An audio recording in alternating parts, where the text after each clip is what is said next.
In this video, I'm going to show you how to make subcategory in Wix Studio.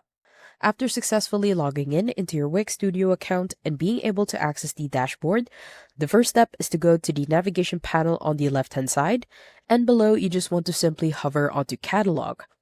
Now on the right-hand side, you want to hover onto Store Products, and on the right-hand side again, you will see the Categories option. Simply click on it.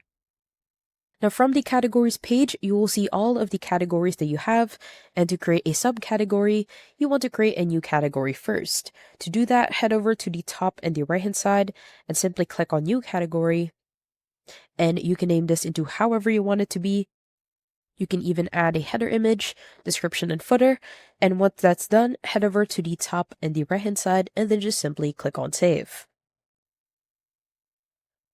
Now once that's done, you will see that a new category will show, and there are actually two ways in order for you to make a category into a subcategory.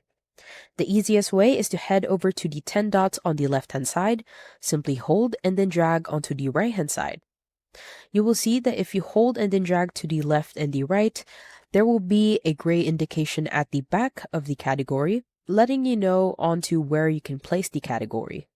What you can also do is, let's say on the All Products page, on the right hand side, click on the three dots for actions. You can also create a new subcategory. You can name this into however you want it to be.